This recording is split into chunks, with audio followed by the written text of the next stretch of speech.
Hello and welcome to another very special Punters Guide this weekend. It is Group 1 races galore with the Irish Champions weekend taking centre stage. We've got the St Leger as well to look forward to, and the ITV cameras are at Chester this Saturday. Jason Weaver, as always, is alongside us. And I mean, talk about blockbuster weekends, Jason. They don't come much bigger. No, it's an absolute cracker. And there's sort of a condensed area where you can really focus on the top action. You know, there's an hour or so where we've got potential juvenile superstars, proven performers, horses bidding to win classics. It's there's a lot to get stuck into. And obviously when you're dealing up at that level, a lot of the time you'll find that the form works out that little bit better because you're dealing with that better animal. Yeah, I mean, you're spot on. Classics, Group 1s, juveniles, big handicaps as well. Everyone is catered for this weekend. So let's get stuck into the action. It is, of course, the world's oldest classic, the St Leger at Doncaster this afternoon, due off at 3:35. Got an odds-on favourite as well here in Hurricane Lane for his third Group 1. OBrien saddles four. And I'm guessing there's some special offer on sheepskin in Ireland because all four have cheap pieces. Is it buy three, get a fourth free? Yeah, they've all just failed as yet. Well, the big guns anyway, certainly high definition, to really live up to that hype that we were expecting. I mean, he just looked like he had a hole in him when we saw him last time at York, didn't he? You know, he travelled okay and then immediately walloped. You know, he just hit the floor, and he's bound to attract support with Dettori booked. You know, that's absolute key, isn't it? Holly Doyle is on the improver, if you like, interpretation, and managed to get the better of Fernando Vici last time at Leopardstown. But that form is way, way short of what is required to win a classic. He's going to need to improve to the tune of about a stone on what is his fifth lifetime start. You know, you can do that probably second to third to fourth maybe, but to do it now, once you've had a few tries out on the track, is very, very hard. Indeed, Ottoman Emperor is improving, but Hurricane Lane rated 120 coming into the Leger. We normally have a St Leger where you're hoping for a superstar. We've got one coming into it, and he looks nigh on impossible. I always like to throw one up at a bit of a price, and I believe that Sir Lucan, who Dettori has been on board the last twice, he's a young man's ride. And I mean that if he needs picking up 3.5, 4 down, he's going to get the maximum from the saddle. And I don't think it's any fluke that the team have booked James Doyle as far as he is concerned. He's not straightforward. He needs one last challenge. He was on the outside at York. It didn't suit him. He sort of floated into contention and it was all half-hearted. I think Hurricane Lane will win. I think there's value in there with Sir Lucan at an each-way price. Yeah, I kind of agree as well. Sir Lucan and well worth an each-way interest. James Doyle on board, as you say. And you mentioned the OBrien horses, the 3-year-olds, anyway, haven't really captured the imagination. Well, one has, although not on these shows until he won the Eclipse, St Mark's Basilica. He's in action in the Irish Champion Stakes, the feature race on day one of Irish Champions weekend. It's a cracking field, though. Turnawa and Poetic Flare and Patrick Sarsfield, all Group 1 winners against him. Yeah, Patrick Sarsfield, he won 3 in 2020. The Meld Stakes was his big one. Poetic Flare is just some athlete, isn't he? You know, he keeps on turning up.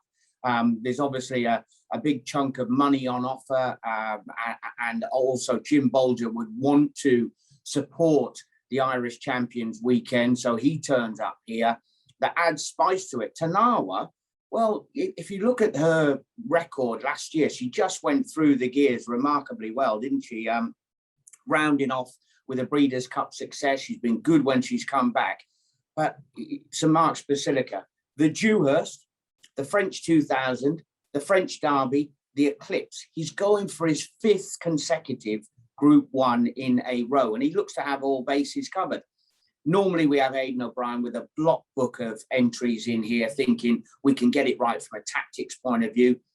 The slower they go, the better for him. You know, the sprint finish absolutely suits him down to the ground. Poetic Flare is not slow, nor is Turnawa, but they don't have that required speed of a St Mark's Basilica. And I think that the only way they're going to make it really hard for him were Turnawa to go off on the front end, something she hasn't done so far. Yeah, it's interesting that you say. I mean, normally you'd see a pacemaker in here for an O'Brien animal, but obviously, clearly they decided not to. Similar scenarios to the Eclipse. Yeah, and you know, tactically, they obviously, I think in the Dewhurst, they had no idea if he was their best. You know, that was still up in the air, and he's proven that he is their best 3-year-old at the moment. I think it's wonderful, you know, because he's flexible as regards trip. I have no idea what the plan is with him after this. Obviously, Aidan will say, well, we could drop him back down to 6 and we could run him over 1.5 miles. So, you know, it'll be all options open, but he looks the real deal. He certainly does say Mark Basilica, the standout 3-year-old from Kilmore this season. Back to Doncaster then, Jason. The juveniles are in action in the Champagne Stakes, so we may get a glimpse of potentially a 2,000 guineas favourite for next year. We've got the Solario winner, Reach for the Moon, taking on the Sale, who won the Newmarket July meeting and then landed the Gimcrack. This is a cracking little match. Yeah, and you've just mentioned it then. I think it is a bit of a match, isn't it? You know, you've got the 2 horses, Lusail, who's been going through the gears fantastically well. He has to carry the £3 penalty for his 2 Group 2 successes. That may just swing it in the favour of Reach for the Moon. I mean, we want to see Her Majesty having a really good horse, and he looks at the moment. You know, he's been going through the gears. Point Lonsdale, the horse of Aidan's who beat him, stays at home. He's off the back of another win. He's already rated 115, I think. He's got the unbeaten record. This lad had a real attitude problem early on when he started racing, or he thought he was going to the covering shed anyway, when he came out for his racecourse appearances. But he's got better with his racing. He's got a wonderful change of gear. There's not that much between them. I mean, I'm surprised that they're not closer in the market than you would expect. Twilight Jet has been in everything. He ran in the Norfolk, the Railway, the Phoenix, and the Gimcrack, so we know all about him. And Bayside Boy was second in listed company. He's not quite as big and as robust as some of the 2-year-olds that he's going to come up against in this. So it's a match. I think Reach for the Moon can get it done, but it's not as easy. It's more the £3 that swung it in his favour. Yeah, it could be a big deciding factor in that. You mentioned the prices, maybe they should be a bit close together, maybe Lusail, maybe a little value angle, watch that one. And we have got a big betting race as well, so let's get our teeth stuck into the Portal. And that strange 5.5 furlong trip, it's caught a few out down the years. Mondam Edge last week, the one that got away. No, not the one that got away. He just didn't have me hanging off his tail. You know, he was always going to pop up, and he's got loads of ability. There are plenty of them in here, aren't there? You know, Hurricane Ivor, he didn't turn up. He had a vet certificate at Beverley. Surprisingly, he was drawn out in stall number 12, right on the outside for the Beverley Bullet. Stone of Destiny, last year's winner, probably would have won it last year with £7 more, considering how easy he went through the gears on that occasion. This suits him. Sylvester de Souza needs a big win. He's going to have a 15-day suspension, possibly half of them deferred at the moment for Whip or Pro Cush, which I think is hard because he gave Island Brave a great spin up at Haydock the other day. And you've got your regulars, Mr. Wagyu, he made, or Just Another Bottle came out, won the Great St. Wilfrid. I wanted to give Embor a bit of a chance down the bottom, but I couldn't just latch on to the real nuts and bolts of his form. If there was an unexposed runner in the lineup, it has to be Premier Power for Roger Varian. Now, Oisin Murphy is a rare booking for the stable. This lad has gone off favourite on all bar one of his racecourse appearances today. And that was last time when he was off his biggest layoff. He'd been gelded. He showed load of pace. He hit himself off the front of the gate. So he probably wasn't in the right frame of mind. I'm not sure that this is a race where you have to make all the running. I think it's probably hard over 5.5 to make all down the straight here. And there's plenty of pace in here. Could Oisin Murphy just get him switched off in behind? He cost an absolute fortune. I'm looking for the value angle in here. And at 16s or around that, I thought he was a massive price. He's now priced around the same, maybe a bit more for the Air Gold Cup. Just say he was to win this, he'd be single figures. Interesting. I've often set back and a Sheen Murphy chance at around that price. A Premier Power, maybe one for the Portland or the Peas in the 145 at Donny. I did mention the cameras at Chester as well, so there's a race there. We'll have a look at. It's an absolute belter over a mile and a half. The listed stand cup. Alagnac won it 12 months ago for Sir Michael Starr. Richard Kingscote knows his way around the Rudy. He's on board this year. Alagnac, a regular in these type of events for Andrew Balding. Wells Fargo. Remember, he was when the Acomb was a juvenile, up to a good one for Tim East to be thrown all second at York. I mean, I thought this was an absolute cracking contest.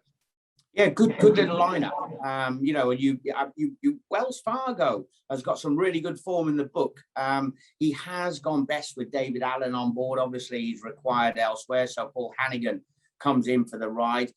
It looks between the two. You just don't want to get them too mixed up, do you? Alagnac and Alunach. The pair of them going head to head. Alunach, he won the Old Newton Cup. What a brilliant run that was at 33s in the Ebor itself behind Sonny Boy Liston.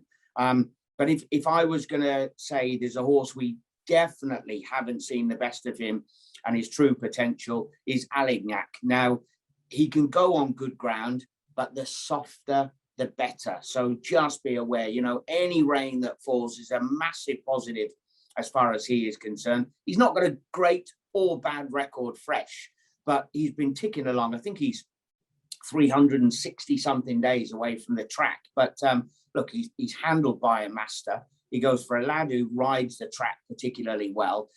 There are plenty of positives for him, even allowing for a bit of rustiness. You know, over this trip, they can have a blow at halfway, get back into that rhythm and just finish off well. So I think 110 where he's positioned at the moment, it's not his ceiling. Yeah, interesting. Actually, won the race, his first appearance since winning it last year. And I can tell you, I was about 5 miles from the track and absolutely deluges a couple of nights ago. So they've had plenty of rain in the Chester area. So there's 5 of the races. They keep across us all weekend. We'll hear from Jason on plenty of the races over the weekend. What'd be the idea of a best bet on the cards though this weekend, Jason? I think if I'm looking strictly at the races just then, I think Sir Lucan's a big each way price in the ledger. You know, he's been massively overlooked. It's that curveball, isn't it? Everybody latches on to a Dittori, the fact that he's been booked. You've got Ottoman Emperor for Murta. The favourite's going to be short. Could see him going off 4 to 6, maybe even tighter than that. And if that's the case, representing value, I think that Sir Lucan will get a slice of it. There we are then, Sir Lucan getting a slice of the St. Ledger Pie, the world's oldest classic. 3:35 this afternoon on ITV. Watch it, win the company of Jason Weaver on that. Thanks for joining us then. A huge weekend of racing action, as I say. Stay across us. We'll have Jason's thoughts on all the big action this weekend. Whether you're backing though, the very best of luck.